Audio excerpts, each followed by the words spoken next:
We might be witnessing one of the biggest and fastest consumer hardware shifts in history.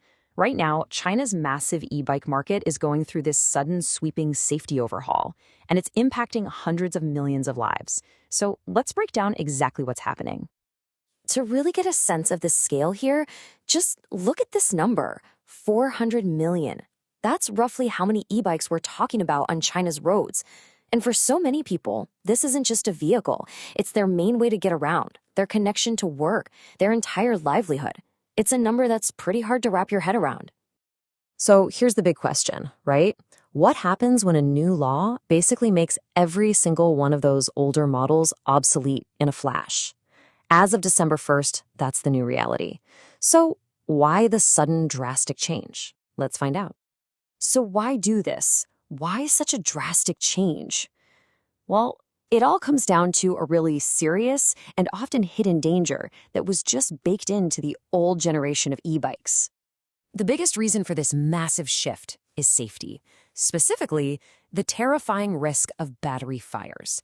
These fires have become one of the top causes of death in e-bike accidents all across the country, turning something as simple as a daily commute into a huge gamble. But here's where the danger gets really surprising. You might think the flames are the biggest threat, but you'd actually be wrong. A staggering 80% of deaths in these fires don't come from burns. They come from inhaling toxic smoke. And the reason that smoke is so deadly really comes down to what the bikes were made of. The old models were just loaded with flammable plastic. When that stuff ignites, it releases these clouds of toxic fumes.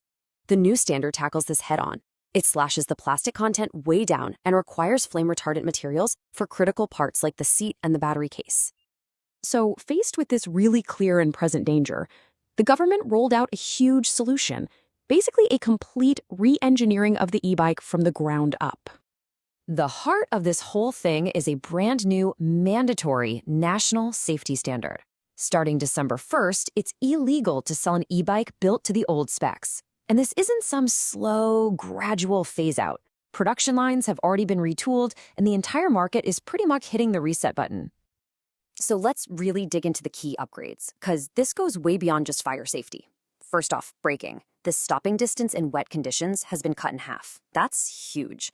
The materials have shifted to things like non-combustible aluminum-magnesium alloys. You're also getting more range, a good 15 to 20 kilometers extra from better batteries.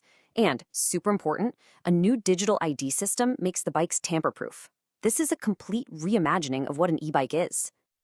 Now, all these upgrades make the bikes a whole lot safer, but they also make them much, much smarter. And, you guessed it, all that new tech comes with a new price tag. A really central piece of this smarter system is the new digital ID. It's designed to stop all those illegal modifications people were doing. Think of it as a one bike, one battery, one charger, one code setup. Everything is digitally linked together, which makes it almost impossible to slap on a dangerous, oversized battery or soup up the motor, two really common problems with the old bikes. And for commercial e-bikes, like the ones used for food delivery, there's another layer of tech. They now have to have China's Beidou satellite navigation system. You can think of it as their version of GPS. This system is constantly monitoring everything: location, speed, even battery temperature. And it can automatically send out alerts if it spots a problem. It's like a proactive safety net. But all these new materials and smart systems, they have a pretty direct impact on your wallet. I mean, the tougher requirements for safety and performance have definitely pushed production costs up, and that leads to a noticeable price hike for the new models. And hey, this isn't just me speculating. A store manager, someone on the front lines, put it really bluntly. All this new tech, from the digital controls to the satellite positioning, it all costs money. And in the end, that cost gets passed on to the person buying the bike. So this brings us to what's probably the biggest issue for 400 million people. What does all of this mean if you already own an e-bike?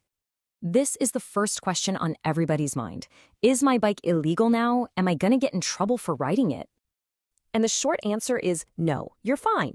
If you bought and registered your bike before that November 30th deadline, you are good to go. Nobody's going to force you off the road just because your bike was made to the old standard. Okay, so you can still ride it. That's a relief. But what happens when it breaks down? Can you still get parts? Can you get it serviced? And the good news here is, yes, you can. The major manufacturers have actually promised to keep supplying parts and service for the older models for at least the next 5 years. So you're not going to be left stranded with a bike that nobody can fix.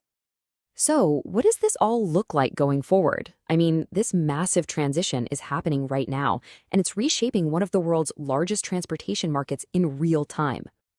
For anyone out there buying a new bike, this is the one thing you need to look for. It's the triple C mark. It's a simple, visual sign that the vehicle has passed all the new mandatory safety checks. It's basically your guarantee that it's up to code. And don't get me wrong, this is happening incredibly fast. The big brands have already rolled out over 600 certified new models. We are literally watching a massive, industry-wide pivot happen in just a matter of months. It's pretty incredible. And that brings us right back to where we started. This whole overhaul, it really boils down to a fundamental trade-off. The new bikes are, without a doubt, safer, smarter, and just better overall. But they're also more expensive.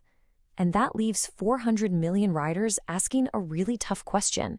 What is the right price to pay for safety?